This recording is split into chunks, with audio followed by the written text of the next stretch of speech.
예, 저는 지금 목소리가 조금 안 좋습니다. 제가 어제도 사실은 홧김에 노래방 가서 노래를 너무 크게 부르다 보니까 뭐라고? 어제 노래방 가서 노래를 아주 고음으로 부르다 보니까 지금 음성이 조금 안 좋지만 좀 이해를 해주십시오. 저는 제가 이제 부디스트 크리스찬이라고 생각을 합니다. 이제 선임을 통해서 이제 배웠던 부분들이라서 그런 마음가짐을 가지고 살고 있습니다.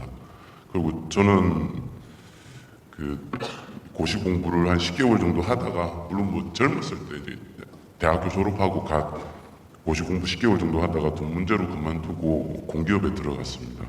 제가 이제 아내가 너무 이쁘고 좋고 또 착해 보이고 이래서 제가 쫓아다니면서 이제 결혼을 하게 됐습니다. 네. 근데 지금은 아내가 이제 가슴에 암이 생겨가지고 그 이기였고 수술을 하고 한 1년 정도 지난 상태입니다.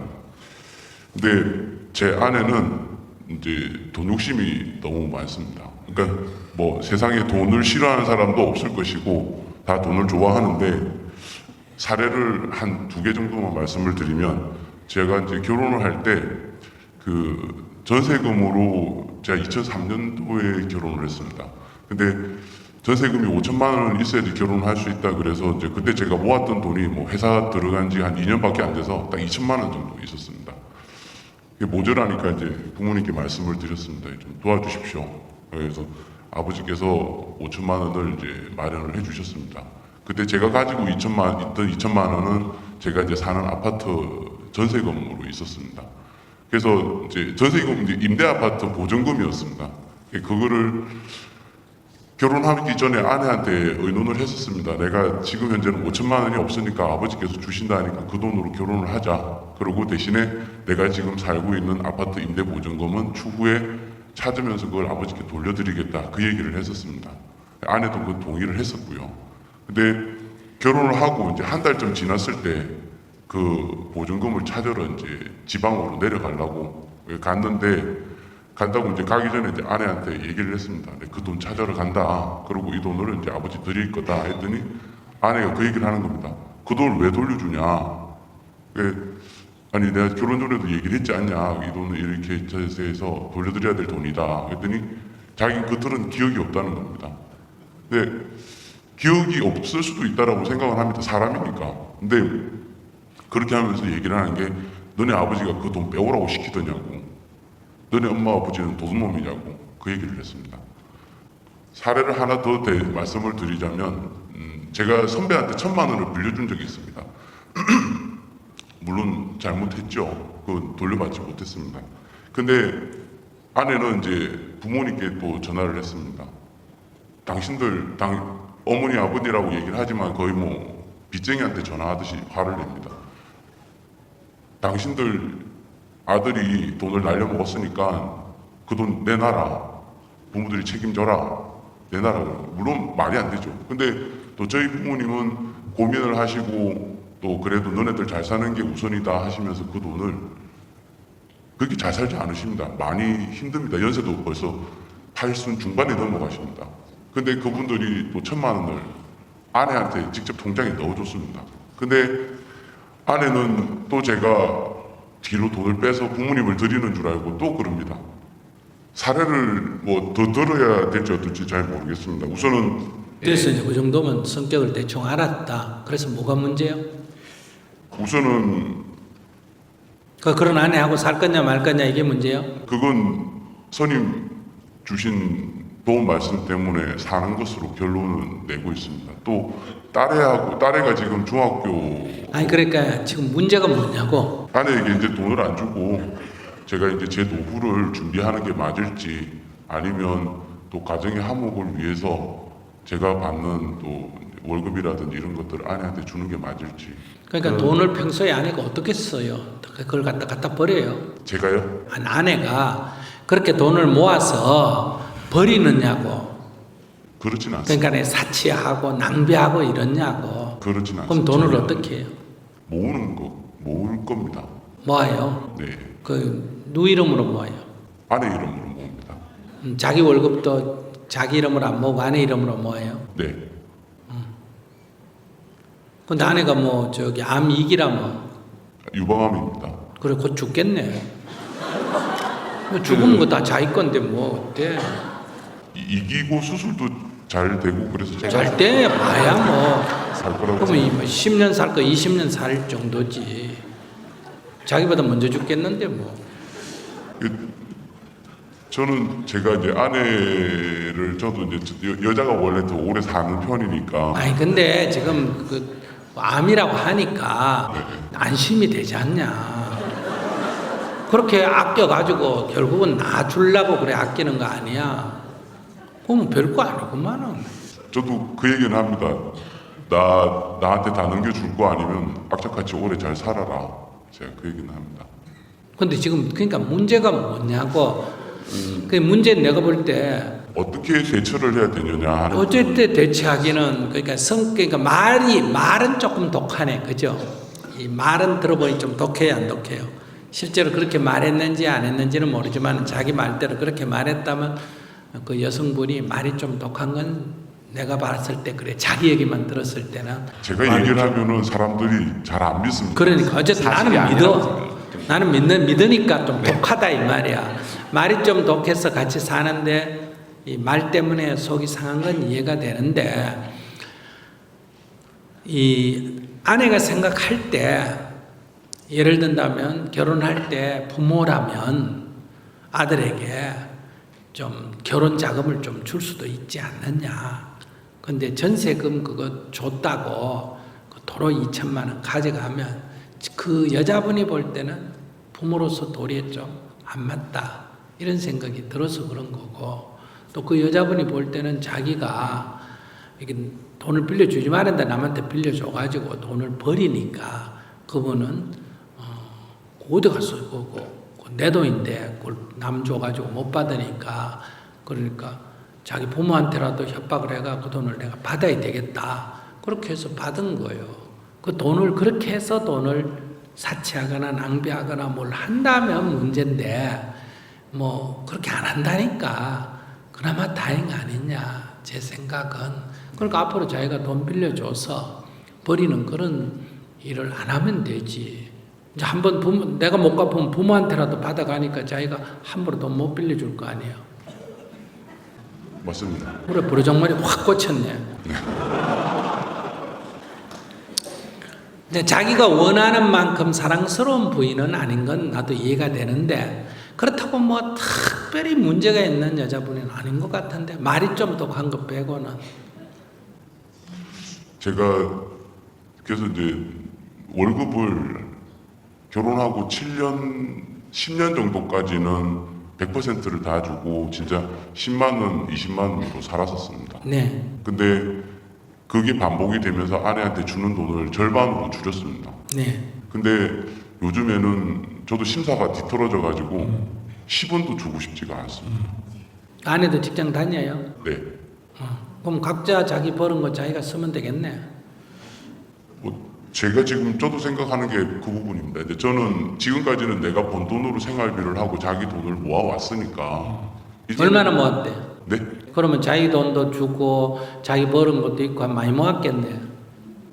많지는 않지만 뭐 그냥 그럭저럭 잘 삽니다. 그래. 경제적으로. 그럼 자기는 그걸 뭐 자기가 따로 돈을 모아서 어디 쓰려고? 별로 쓸데 없습니다. 그러니까 자기 용돈 저기 뭐 다 벌어가 다 주고 10만 원 받아가 덜덜덜 바보같이 그래 살 필요는 없고 자기 쓸 만큼 쓰고 맡겨놓는 게 자기는 돈 있으면 내가 보니까 저런 성격이면 돈을 써버릴 성격인데. 맞습니다. 그러니까 아내한테 맡겨놓는 게 낫지. 뭐 어차피 써버리나 아내한테 써버리나 마찬가지잖아. 애들이 몇 살이에요? 지금 중학교 2학년하고 7살입니다. 큰애는 딸이고 둘째는 아들입니다. 근데 지금 두 번째 질문하고도 좀 연결이 돼 있을 수 있어요. 아내 우선 미국부터 끝내고 예. 그 돈에 대한 부분이 제가 정치에 뜻이 있었고 또 실제 제가 초등학교 때 4학년 때 이제 생각했던 게 후손에게 부끄럽지 자기 그런 저기 수준의 가정을 가지고 정치하면 안 돼. 맞습니다. 집안 돈은 못 다스리는 게 무슨 세상이냐 이런 소리 듣기가 쉽고 요즘 그 여기 뭐 여러 가지 보면 아들을 제대로 관리 못해가 부인을 제대로 관리 못해가 정치하다 망신 사는 경우 많잖아, 그죠? 그러니까 우선 뭐 그렇다고 정치 못하라는 건 없지만은 그러니까 지금 질문에 요 문제부터 좀 끝을 내나 질문이 뭐 딴 게 뭐가 필요해 이거 하나라도 오늘 끝을 내는 게 중요하지. 네. 그러니까 자기가 볼 때 아내가 낭비하지 않고 아끼고 돈에 대한 집착을 갖는 여성은 맞는데 그걸 낭비하지 않는다면 뭐 돈을 내가 가지고 있다 써버리는 것보다는 자기는 아까 뭐 남한테 뭐 빌려줘가 못 받고 이런 거 보니까 돈을 조금 아내가 볼 때는 자기가 가지고 있으면 헤프게 쓸 것 같이 느껴질 것 같아. 아내가 볼 때는 맞습니다. 실제로 또 자기가 돈을 가지고 있으면 뭐 써버리는 성질 아니야? 네. 그러니까 그냥 지 쓰고 꼭 필요했는데 아내 때문에 못 쓰는 건 안 되지만은 자기 쓸 만큼 쓰고 남는 건 아내한테 맡겨놓는 게 나을 것 같아. 그럼 우선 아이도 어리고 하니까 아내는 그거 갖고 애들 교육비 쓰고 이럴 거 아니야. 딴 데 무슨 쓰는 거 없지. 네. 그럼 아내가 만약 헤어진다 그러면 자기 애 둘이 공부시키고 밥하고 이렇게 하려면 자기 월급 다 득가 안 득가? 뭐 제가 살림을 좀 잘 사는 편이에요. 아니 그래 다 득가 안 득가? 돈 빠듯합니다. 그래. 그러니까 자기 빠듯하 어차피 빠듯한데 그거 줘버리면 되지. 그럼 아내가 어쨌든 살잖아. 잘 관리하고. 마음속에 근데 복수하는 마음이 생겨가지고 그게 그래 뭐 기분 나쁘다는 건 나도 이해해. 근데 복수 그거 뭐 그걸 우리 아이 엄마하고 아이 아빠잖아. 내 마누라로서는 기분 나쁘지만은 아이 엄마하고 아이 아빠한테 복수해서 아이 엄마한테 복수해서 뭐 하려고? 만약 그래 복수해가 탁 죽어버리면 자기 애들 어떡하려고 그래? 잘 키울 자신 있습니다. 에이, 그래도 애들한테 물어봐라. 엄마 없는 게 나을까 있는 게 나을까? 있는 게 낫답니다. 이혼하는 것도 이제 의논을 해봤는데 전혀 어떻게든 버텨라고 버텨달라고. 애들이 그래 애들 20살까지는 그냥 버텨. 부모님한테 욕하는 거 그거는 부모님도 헤어지는 걸 원할까 그래도 사는 걸 원할까? 살길 바라십니다. 그러면 그게 효자지. 그래서 이를 악물고 참고 있습니다. 그래 참지 말고 돈을 너무너무 아낀다. 참 검소하게 산다 이렇게 좋게 생각해. 그게 저도 뭐 이게 마음이 숫댕이가 돼가지고 정말 죽고 싶을 마음이 있습니다. 그래서 버텨나가는 중인 거라서 버텨나가면 안 돼. 이게 지금 이제 아내가 지금 애도 잘 키우고 아이들도 어쨌든 살아달라 그러잖아. 그리고 부모도 살아주는 게 좋겠다 그러고 그러면 자기만 한 생각 바꾸면 되잖아. 그러니까 아내가 돈이 지독하다 이러지 말고 아내가 돈을 아끼는 사람이다 이렇게 생각을 하면 되지. 근데 나중에 나이 들어서 돈을 다 아내가 가지고 있으면 자기 어차피 자기 가지고 있어도 다 쓸 돈인데 뭘 그래. 그 정도로 흥청망청은 아니에요. 아니지. 애 둘이 키우고 자기 살면 돈 다 써버린다니까. 그거 다 돈이 들어가 버린다니까. 그러니까 내 돈을 맡겼는데 아내가 다 써버렸다 이렇게 생각하지 말고 이거를 내가 속으로 이혼했다고 생각하면 어차피 생활비 이거 다 들어야 된단 말이야. 그래서 애들 20살 넘어가지고 그래도 살기 어렵거든. 안녕히 계세요 이러고 집을 나오면 돼. 그때는 돈이 없습니다. 제가 가지고. 아이고 그때는 사회보장제도가 있어가 먹고 살 수 있게 돼 있어. 그 말씀은 맞는 것 같습니다. 그래.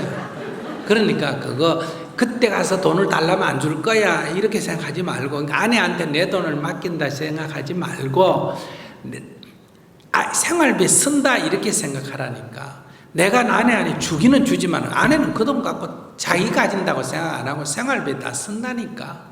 맞습니다. 생활비 다 쓰는데 다만 자기 돈은 따로 저축하겠지.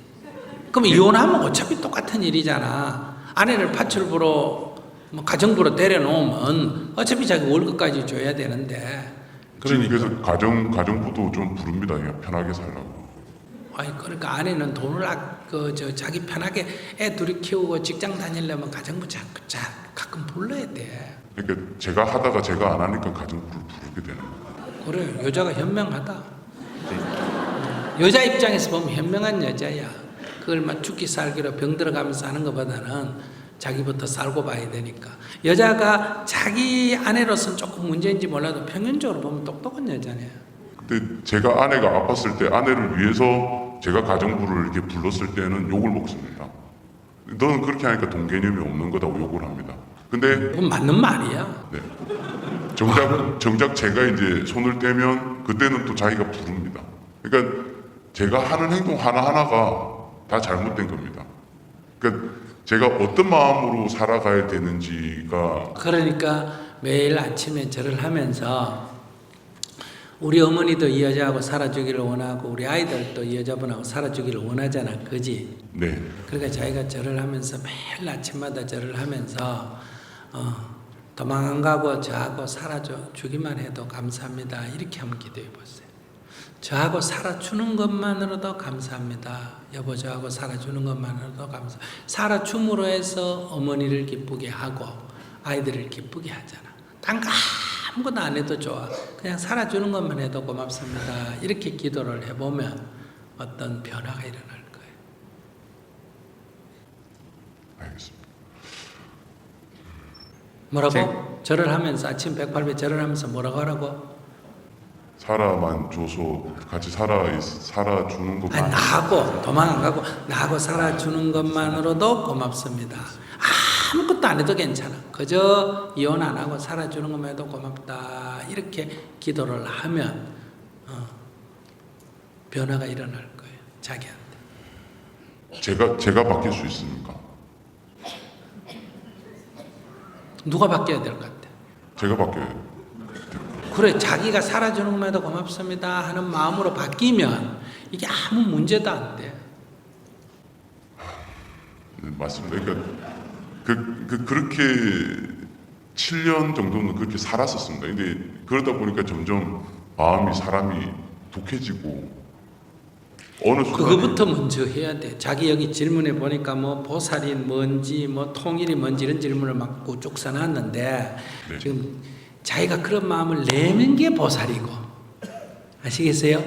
그래서 이 적대 관계에 있는 부인하고 하나가 되는 게 통일이야. 저도 제가 그러니까 자기가 부인하고 하나가 되는 이 길을 못 찾으면 남북 간에 하나가 되는 길을 찾는 거는 불가능해. 정말 정확한 말씀이라고 생각합니다. 그러니까 자기가 살아주는 것만 해도 고맙습니다. 이렇게 기도하면 이 두 번째, 세 번째 문제도 다 해결이 저절로 돼. 오늘부터 한번 해보세요. 그렇게 하겠습니다. 네. 고맙습니다.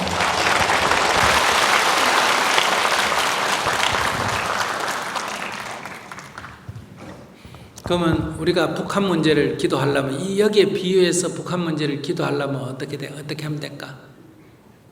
어떻게 기도하면 될까? 이 기도에 반드시 일치하는 건 아니지만 내가 저분에게 기도하듯이 빗대서 북한 문제에 대해서 우리가 어떻게 기도하면 될까? 그래도 중국에 잡아먹히지 않고 버텨주는 것만도 고맙습니다. 이렇게 기도해야 돼. 그러면 통일의 기회가 우리한테 있나 없나? 있지. 그러니까 저렇게 좀 빡빡거리고 악을 쓰고 저렇게 우리한테 대드는 저런 북한이 얄밉다 보면 그냥 중국이 확 저런 놈 먹어버리는 게 숫자 낫다. 이렇게 생각이 들 수가 있어. 그래도 더 크게 생각하면 이 세상에서 우리와 가장 친한 나라는 미국이야. 대통령이 막 그냥 미군 기지까지 가가 마중을 할 정도로 친하잖아. 그래도 우리가 미국하고 통일할 수는 없잖아. 그죠? 그러니까 이 세상에서 가장 우리에게 못된 짓을 하는 게 북한이라 하더라도 그래도 나중에 우리하고 통일할 상대는 또 누구다? 북한이야. 이런 이중성을 갖고 있단 말이야. 그러니까 이 세상에서 나한테 제일 괴롭힘을 주고 제일 원수가 된 건 지금은 부인인데 그래도 내가 사랑하는 아이들의 엄마가 누구 부인이고 우리 부모님이 이 좋게 살기를 원하는 건 부인이야. 이 문제, 이 두 가지 모순을 우리가 동시에 봐야 돼. 그러니까 자기가 나하고 살아 죽음에도 고맙습니다. 이런 걸 탁 자기가 지금 억지로 되지만 받아들이게 되면 큰 변화가 일어나게 돼. 그럼 자기가 드디어 보살이 되는 거예요. 부처의 길로 가게 된다. 무슨 참선한다고 염불한다고 부처 되는 게 아니라 이 사람을 두고 이런 마음이 진짜 들면 자기가 바로 보살이고 자기가 바로 부처의 길을 가는 사람이다. 먼 데서 찾지 마라 이거예요. 이렇게 되면 이게 바로 적대관계에 있는 사람과 통일하는 길이다 이 얘기예요. 이 어리석은 사람들은 감정에 치우치니까 저놈을 막 중국이 확 먹어버리든지 핵무기로 확 터뜨려가면 불바다로 만들어버리면 속이 시원할 것 같지만은 그게 바로 자기 가족을 죽이는 일이다 이거예요. 마누라한테 확 복수해버리고 싶지만은 마누라한테 복수한 게 자기가 아이 엄마를 해친 거고 그런 거예요. 그럼 자기가 이제 아들, 딸한테 원수가 되는 거예요. 우리 엄마를 해친 인간이다. 철천지 원수가 돼. 자기가 자기 자식하고. 그런 거는 이제 바보 같다 그래요. 쥐가 쥐약을 먹는 것과 같다.